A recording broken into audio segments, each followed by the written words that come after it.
Good morning, friends. Good morning. Welcome again to the Checkin In podcast. This is Biniam, your host. I'm a life recalibrator helping you recalibrate your past so you can rewrite your future. And we are back for another episode. This is episode number 103. We have passed the 3-digit threshold, which I'm so thrilled about. Good morning's coming in. I see y'all. Today is a bit of an earlier recording on the podcast, given to the fact that I'm off to a work engagement this morning. So we are still going, making time to start our day off right here on the Checkin In podcast. Thrilled to have you guys joining in. Like I said, my name is Biniam. This is the Checkin In podcast. This is episode number 103. My goodness, I'm so thrilled to have that many under the belt here.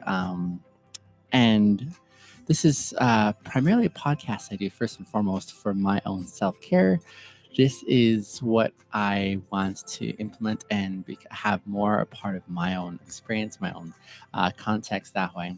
But as I go about doing it, I also want to share that experience with you guys and saying, hey, what does it look like for you guys also to be able to think through and join me in this process of looking after and caring for ourselves. We do this by way of asking self-reflection questions on this podcast. I look at the question, I analyze it, I answer it. I encourage you guys to consider what your own answers might be. And hopefully that benefits all of us as we continue to get to be better versions of ourselves. That's what I'm aiming for. There are 3 key pillars that sustain this podcast, 3 key pillars that I continue to reflect on, celebrate, review on an ongoing basis, almost every podcast. Those 3 key pillars, of course, are awareness, kindness, and happiness. Awareness, kindness, and happiness. These are 3 things that I found super important in my own journey, in my own experience in life. Awareness of ourselves, who we are, and how well we're getting to know ourselves, because we don't do that very well. Kindness towards ourselves, because we're a process of change and we know how to beat ourselves up pretty good. And happiness amidst all the other emotions, because it is that good. It is that important. It is that necessary for us to focus on what does it look like for us to experience happiness even while we process and address all the other uncomfortable emotions, which are just as necessary. And so that is what sustains us on the Been Checking In podcast. Thank you for joining in today. Today is the 24th of November. We continue to march towards the end of this month. And goodness, yeah, look at us go. All that to say, happy Wednesday, happy hump day, wherever you are. For some of you, it is already in the midst of the day when you're listening into the recording of this podcast, or even if you're tuning in to the live stream in your part of the world, it is already well into the day. For me, it's the beginning of the day. So I'm glad to be here with you guys. And thank you for joining in. Thank you for joining in for a few moments. Appreciate the time. Here, when you give time to listening in and being a part of this podcast, what basically that's a way of saying is that you and I are aligned to see the importance of the things that we're talking about. You know, you wouldn't stick around if this wasn't your interest. Good morning, my friend Lucas. How are you? This isn't the kind of thing that you would stick around for. Ollie, how are you? I see, my friend. This isn't the kind of thing we'd stick around for if we were like, we're not really talking the same thing by way of importance, right? So it's an acknowledgement that we are aligning on some things that we find that are going to capture our attention. Bella, good morning. How are you? Nice to see you as well. Tavish, oh my goodness, I haven't seen you for a while either, my friend. Of course, I remember you. I get some of my friends and connections from over the past couple of years coming on and saying, "Do you still remember me?" And I can recognize usernames especially. And so, of course, I remember you, Tavish. Bella, of course, I remember you. Lucas, my friend. You guys are dear friends of my channel, and I so appreciate when I see familiar faces coming on. So, welcome aboard. Today's question, friends, is a very short and simple one, and yet I think it's an important one for us to address by way of attention and consideration.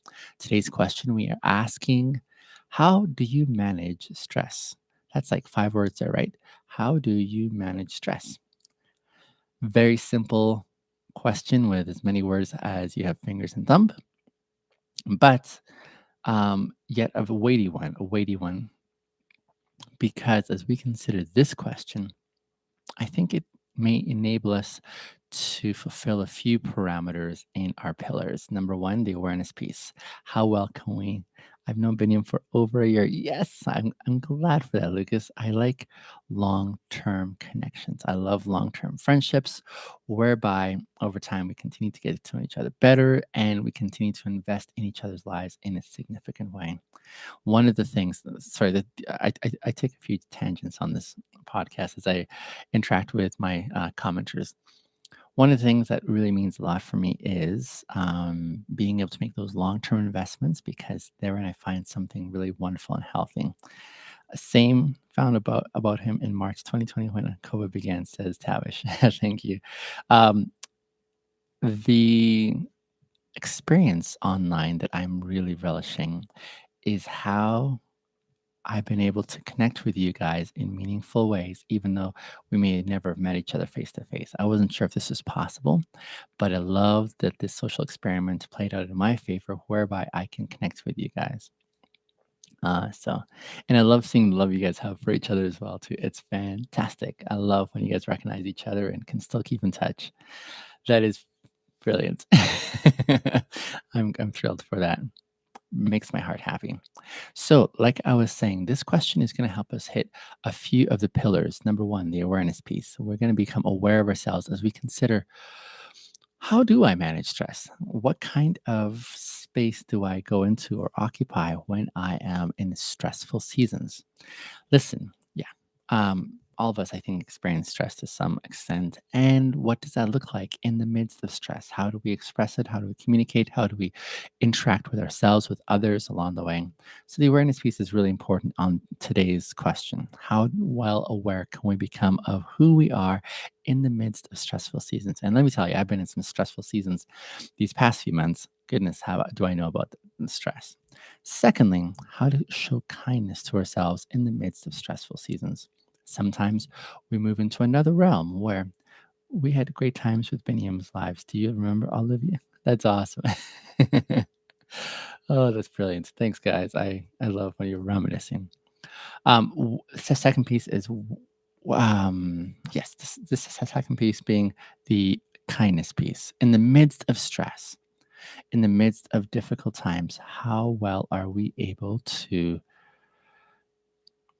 be patient with ourselves, to take it easy on ourselves? Because stress does not play for a conducive, happy environment usually. It usually adds more pressure, it usually adds more tension. And in those zones, most of us would probably go down the deep end by way of despair and sadness and overwhelm. And then the third piece, which is happiness, it almost seems oxymoronic. It seems paradoxical to experience happiness during stressful times. That is an intentional pathway that we can go down should we prepare appropriately. It doesn't happen just at the snap of a finger. It, it can be challenging in the midst of it, but there's a way to process our way to it, I feel. So, hence why the importance of our question, how do you manage stress? And that's what we're focusing on today. This is a good question to consider. Number one, it implies that there is a consistency amongst all of us as human beings. And that consistency, I think, is driven by a certain aspect, and that is that we as human beings are not in control of our destiny. That might sound different from what you believe. I can totally accept if you have a different perspective. I don't think we're in control of our destiny by way of 100% comprehensive assurance. Another way of saying it is, I can't promise that my life is going to play out in a certain way, regardless of how hard I try. For example, let's say that I wanted to be a 7 foot individual who is going to be a basketball star, but it had to be those parameters. I wanted to be 7 feet tall, regardless of if my genetics is going to play along with my desire or plan.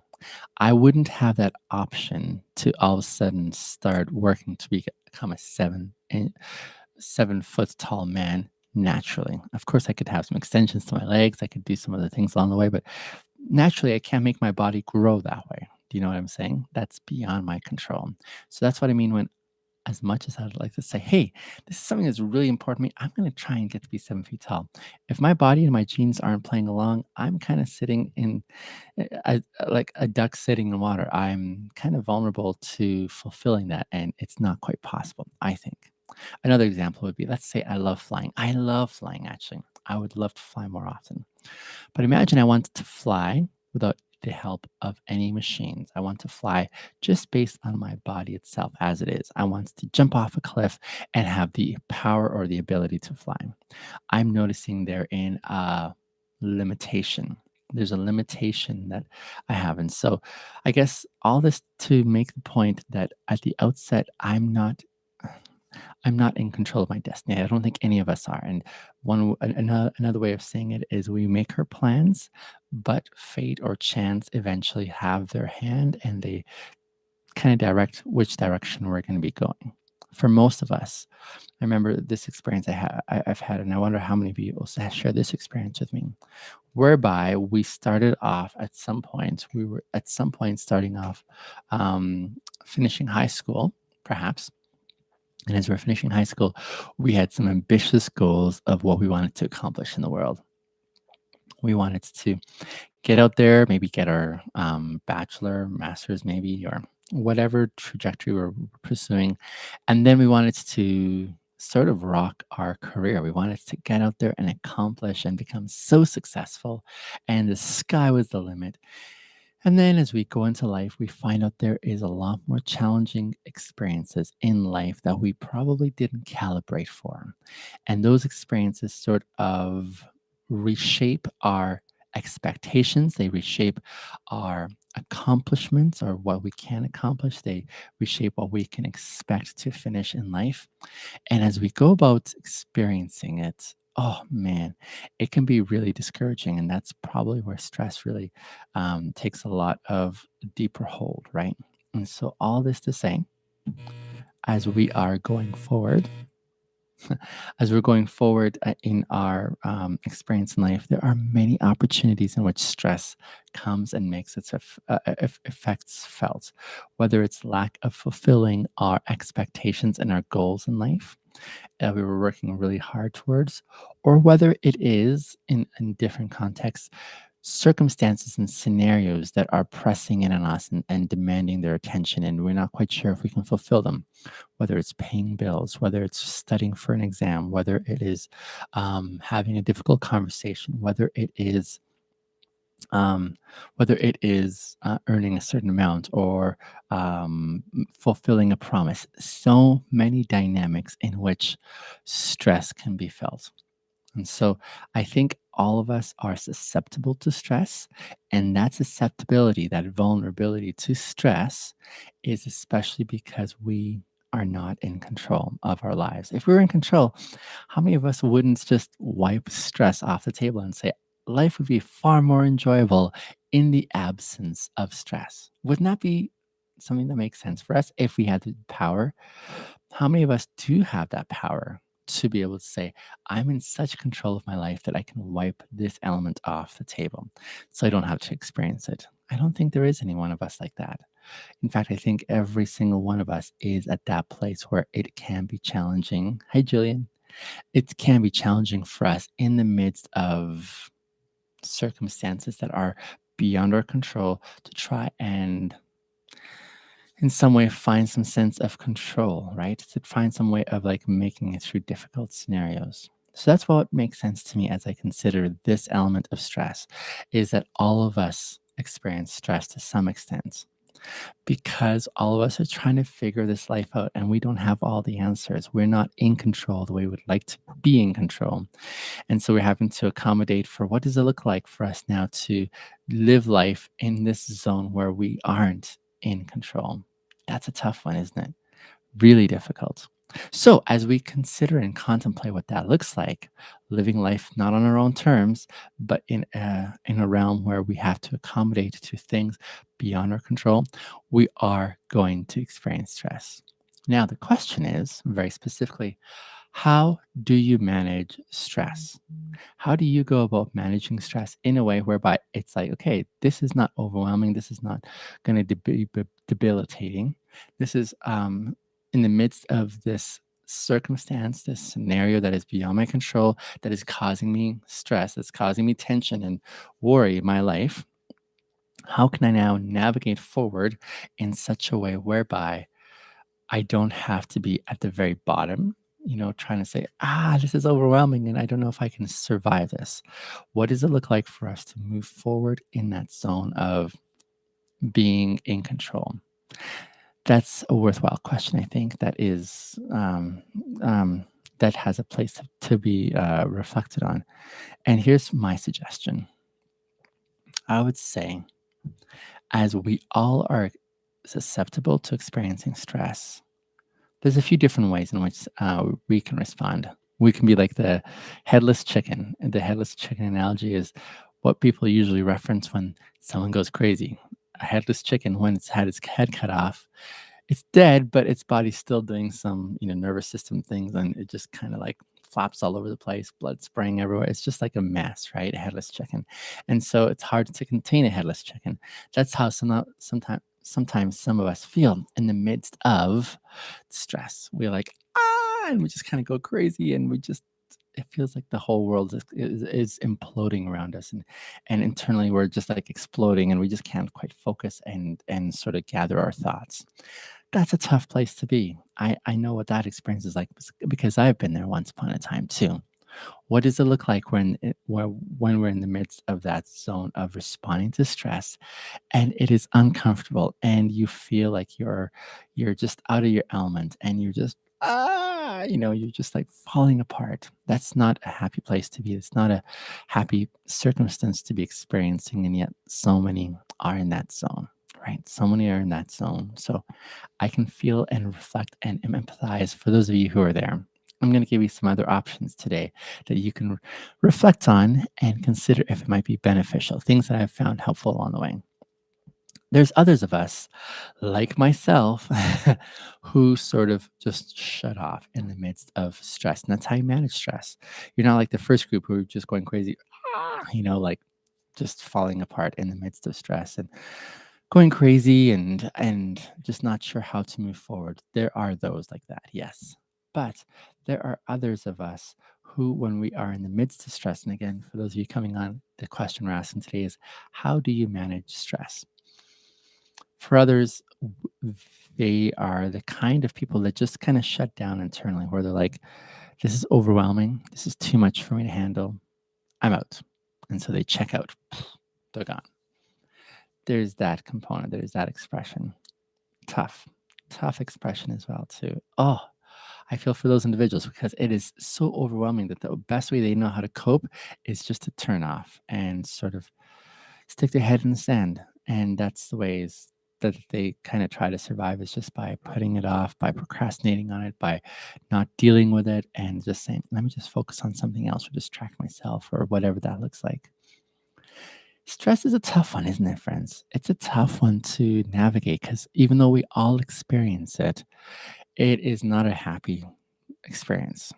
Like it's one that is difficult for so many. Now, there are some people who operate really well under stress, and so they really appreciate stressful scenarios because it gets the fire lit underneath them. They can go and get stuff done now that they're under stress. I know students, a lot of students operate like this. I definitely did.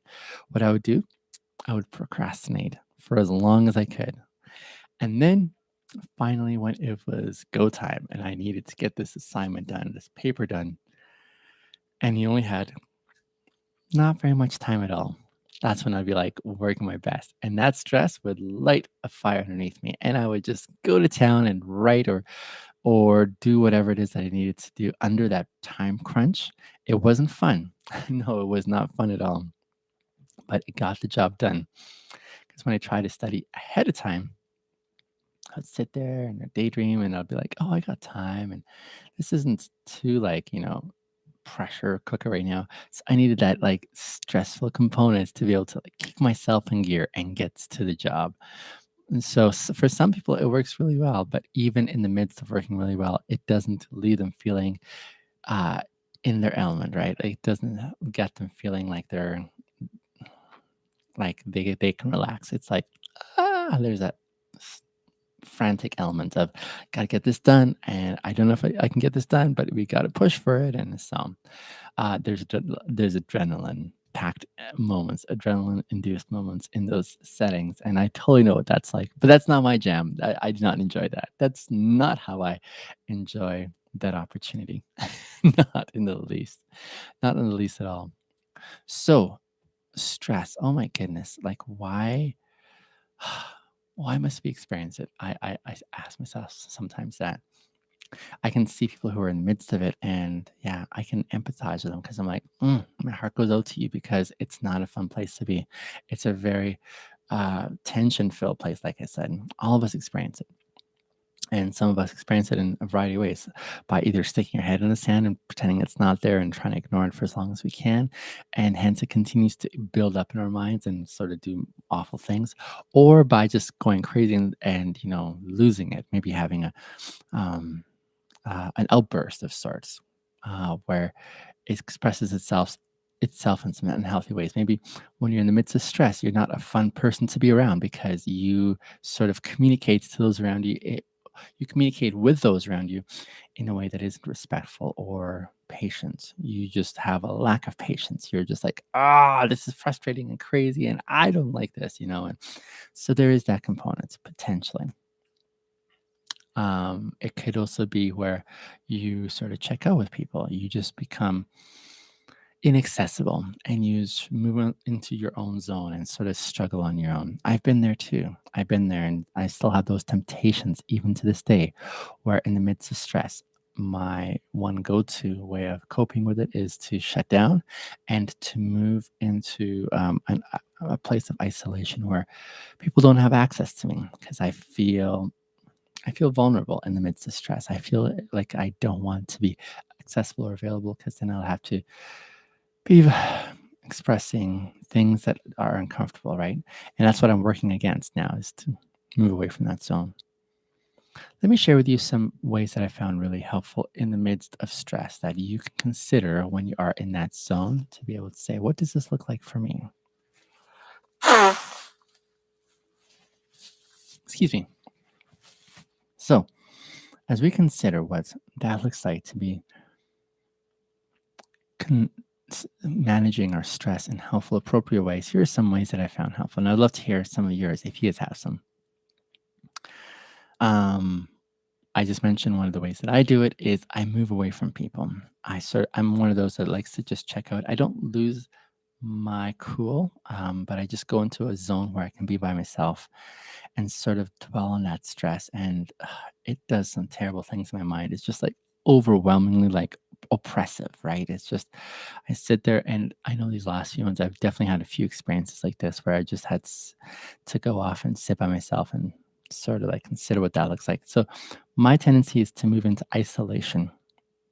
And in that isolation, I tend to sort of dwell on the stress and then let it sort of build up more pressure that makes me feel debilitated, that makes me feel incompetent and unable to handle my stuff. Not good.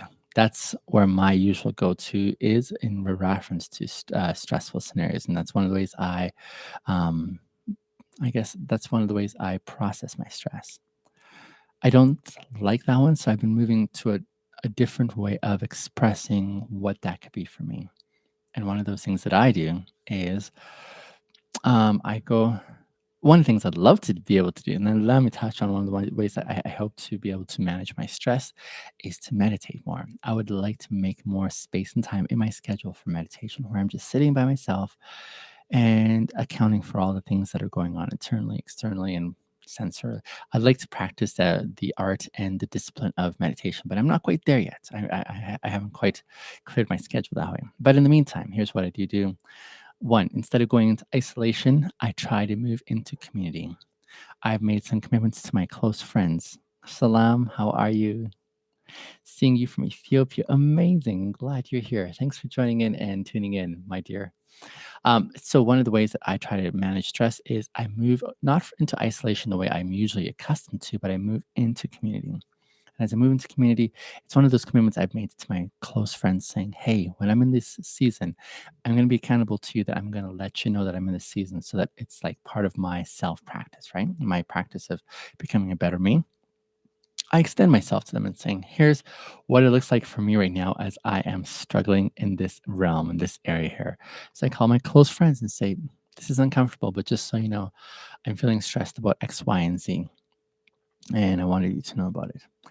And that has been something that has been helpful, because then it gets me out of my own mind and into the mode of doing stuff, but also moving away that from the idea that this is embarrassing. This is something that speaks to my worth. It doesn't. And so I want to acknowledge that. And so I extend myself that way to others.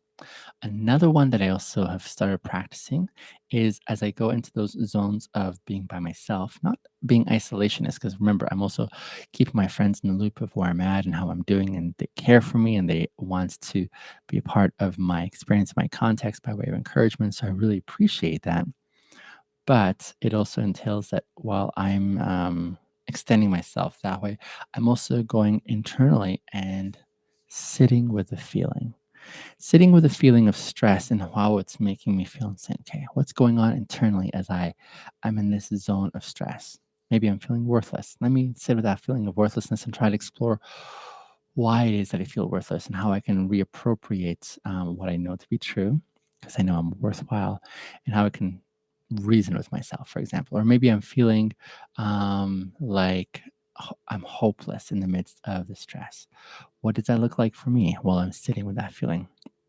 So I find it really helpful to sit in the midst of those feelings and then be able to trace out why I feel the way I feel. And then not only as I'm d- addressing the feelings that I'm going through, I'm also considering, what do I do with where I'm presently at? Here's a stressful dynamic. Maybe I'm wrestling with trying to make a payment. Maybe I'm trying to figure out how to have a conversation with a friend, or whatever else the expression takes.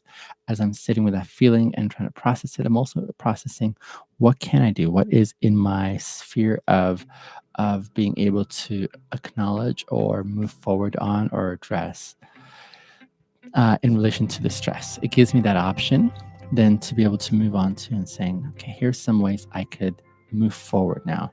Here's some ways I could move from the stressful point right now, acknowledging it, and then making some plans in addressing how I'm going to move forward, whether I need to call someone, talk to someone, whether I need to make some new plans, reappropriate some expectations, shift some priorities, whatever that looks like. I want to sit in that moment. So, today's episode, what have you learned about yourself? How have you become more aware of yourself in relation to how you manage stress? What are some ways that you can extend kindness to yourself in the midst of that season? For me, I know one of the important things that I'm learning about myself is the varieties of ways that people can respond, myself included, that are unhelpful, that there are unhelpful ways of managing stress. And then there are more helpful ways of moving into processing that stress that take intention. So I want to be aware of that and see, how can I move into that zone that helps me make better decisions going forward in this realm here? How can I do that a lot more often? And then how can I be kind to myself in the midst of learning a different way of managing stress?